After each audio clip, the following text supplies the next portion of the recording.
मेरी ज़द्दार माँ और बहनों, मजलिस इत्तेहादुल मुस्लिमीन हल्क़ असम्बली चार मीनार के उम्मीदवार मोहतरम जनाब जुल्फ़िकार अली साहब, अराकीन बल्दिया, साबिक़ अराकीन बल्दिया, मुहिबान मजलिस, क्योंकि वक्त बहुत कम है, मेरी आपसे गुजारिश है कि 20 नवंबर के दिन आप अपने एक वोट का इस्तेमाल करिए और हल्क़ असम्बली चार मीनार से मजलिस इत्तेहादुल मुस्लिमीन के उम्मीदवार जुल्फ़िकार अली साहब को अपना MLA मुंतखब करिए।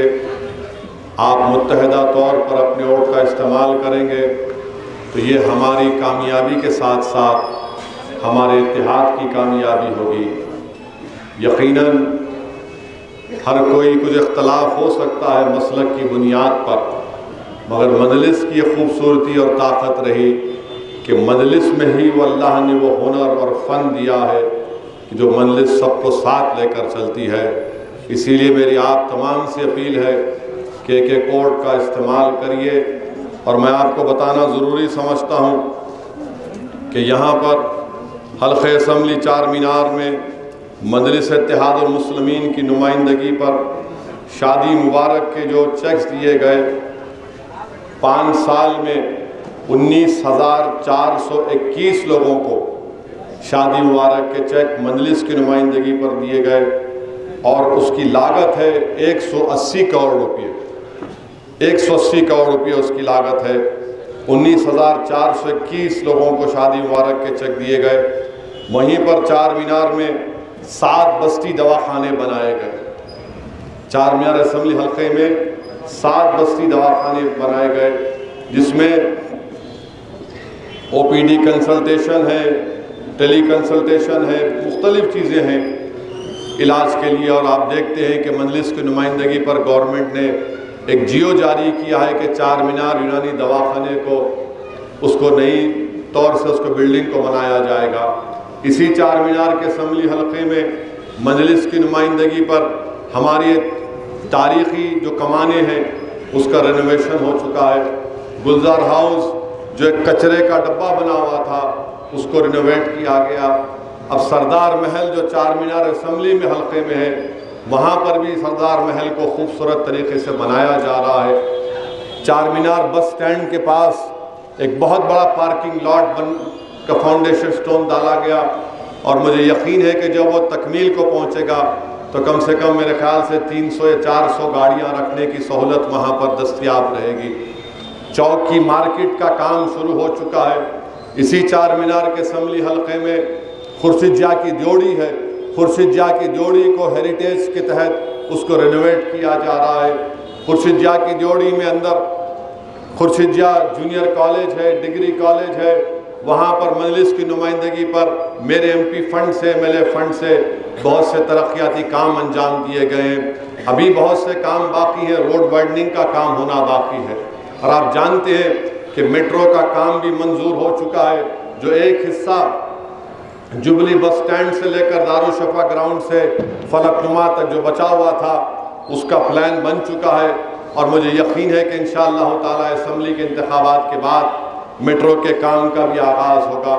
तो मेरी आपसे अदबन गुजारिश है कि मजलिस के हक़ में अपने वोट का इस्तेमाल करिए। ये मत समझिए कि मुकाबले में कोई नहीं है। आपको अपनी मोहब्बत का इजहार करना है मजलिस के लिए। आपको मजलिस की कामयाबी के लिए तमाम को मिलकर कोशिश करनी चाहिए। और मैं आपको बाखबर कर रहा हूँ, मैं आपको समझा रहा हूँ और बोल रहा हूँ, ये कांग्रेस पार्टी का जो सदर है, ये आवाज़ कम करो थोड़ा, ये जो कांग्रेस पार्टी का सदर है, इसको आज से एक नया नाम दे रहे हो। इसका नाम RSS अन्ना है। ये इसका नाम सुनिए, RSS अन्ना है। और इन्होंने अभी ऐलान किया है कि शहर हैदराबाद में एक नया शहर बनाएंगे, हैदराबाद डिक्लेरेशन करेंगे। और मुझे पूरा यकीन है कि जो शख्स RSS से आया है वो हमारे इस इलाके को वीरान करना चाहता है और यहाँ पर तोड़ फोड़ करना चाहता है और सिर्फ यहाँ पर तारीखी इमारतें रखकर इसको सिर्फ एक टूरिस्ट का प्लेस बनाना चाहता है। मैं RSS अन्ना से कह रहा हूँ, खबरदार, अगर तुम आंख उठाकर भी इस तरफ देखेंगे तो हम तुमको खामोश नहीं बैठने वाले हैं। तुम कह रहे हो कि जिस तरह तुम्हारा सियासी लीडर नायडू अमरावती बनाया था, तुम्हारी पूरी बुरी नज़र हमारे इस इलाके पर है। हैदराबाद के पार्लियामेंट के हल्के में डेवलपमेंट का काम हो रहा है, होता रहेगा, मगर डेवलपमेंट के नाम पर तो हमारे घरों को बर्बाद करेंगे, हम कभी इसकी इजाज़त नहीं देंगे। ये इसके नापाक अज़ाइम है कांग्रेस पार्टी के। मैं आपको बाखबर कर रहा हूँ और यकीनन मजलिस पूरी ताकत के साथ ऐसे लोगों को, ऐसी पार्टीज को जो नापाक अज़ाइम रखते हैं, हमारे इस इलाके को ललचाई हुई नज़र से देखते हैं कि कैसे यहाँ पर नुकसान पहुँचाया जाए, हम इसकी इजाज़त नहीं देंगे इंशाअल्लाह ताला। मेरी आपसे गुजारिश है कि इनके इस नापाक अज़ाइम पर आप नज़र रखिए, ये क्या करना चाहते हैं। और दूसरी बात ये है कि जो कोई भी लीडर आता है, हैदराबाद को वज़ीर आज़म आते हैं, अमित शाह आते हैं, एक ही इनकी ज़बान पर होता है, स्टीयरिंग ओवैसी के हाथ में। और दूसरी जानिब ये कांग्रेस के कोई भी लीडर आते, वो बोलते नहीं ओवैसी बी टीम है, मजलिस पैसे ली है। अरे जालिमो, तुम जानते नहीं हमको, हम कौन है। हम ना कभी ज़मीर का सौदा किए, ना कभी करेंगे। हमारी गाड़ी का स्टीयरिंग हमारे हाथ में है, हमारी मोटरसाइकिल है तो हम अपनी रफ्तार से चलाते हैं, हमारा ऑटो रहा तो हम अपने तरीके से चलाते हैं। और हद तो ये हो गई कि कल बीजेपी के लोगों ने एक कार्टून बनाया और कार्टून बनाकर ये कहा कि असदुद्दीन ओवैसी काजी हैं, वो बीआरएस और कांग्रेस की शादी कराने वाले हैं। कार्टून बनाया तो मेरे को मीडिया वाले पूछे, मैं बोला जवाब देता हूँ, सुनो, अब आपने मेरे को काजी बना दिया तो काजी का फैसला ये है कि वो जो हमारी भाभी दूर है दिल्ली से, उसको दिल्ली लाना चाहिए पहले। दूसरा काजी का फैसला ये है कि जो कांग्रेस का जो नेता है, जो 50 साल का होकर भी नौजवान बोलता है, उसको भी कुछ करो, उसका भी घर आबाद करो।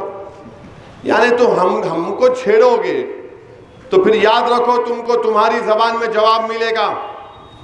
और बीजेपी इस मुल्क में 2014 के बाद जितनी फिरका परस्ती और नफरत का फैलाने का काम बीजेपी ने किया, शायद ही किसी ने किया होगा।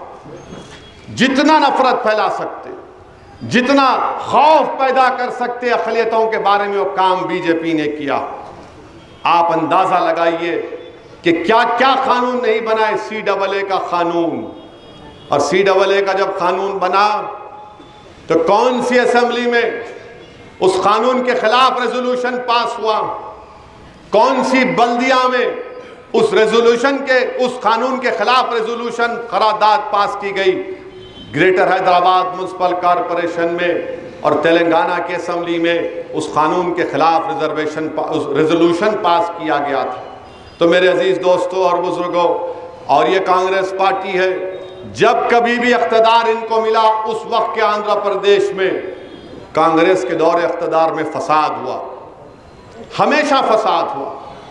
मुझे अच्छी तरह याद है कि फसादात होते, फायरिंग होती, गिरफ्तारियां होते और पूरा कारोबार चौपट हो जाता।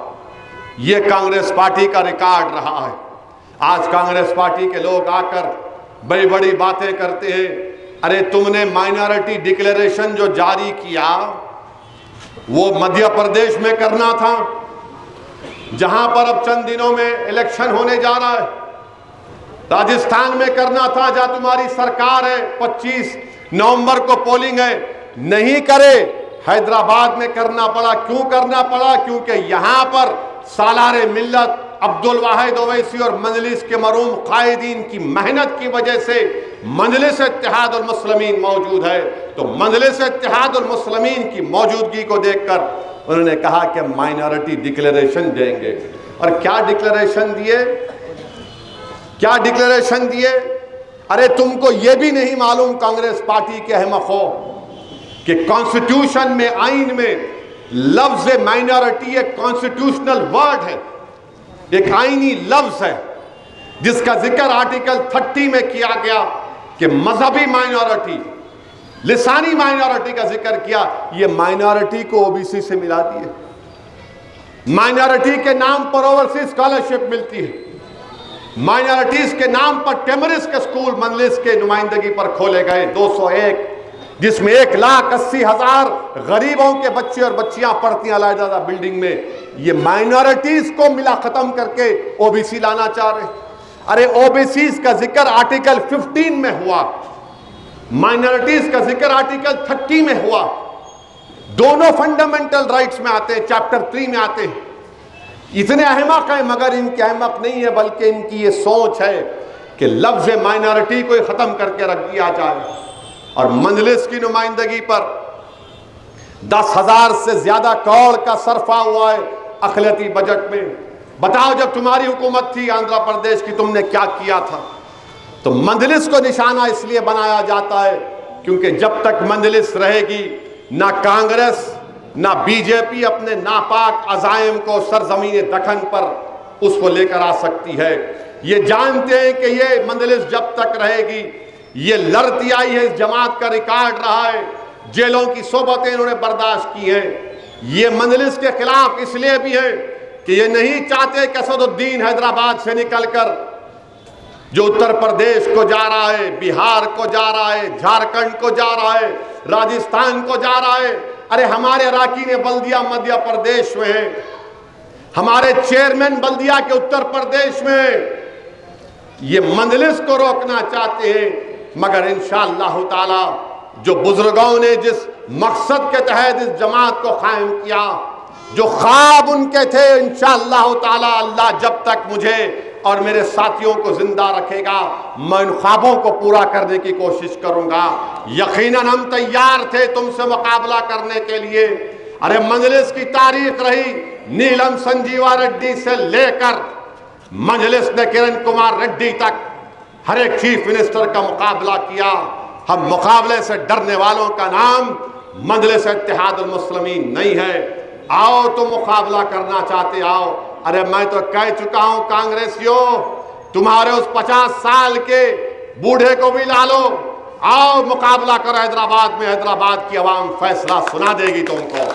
बहरहाल मेरे अजीज दोस्तों और बुजुर्गों, मेरी आपसे गुजारिश है कि जुल्फ़िकार साहब उम्मीदवार हैं। जुल्फ़िकार साहब चार मीनार की तरक्की में और 4 चांद का इजाफा करेंगे।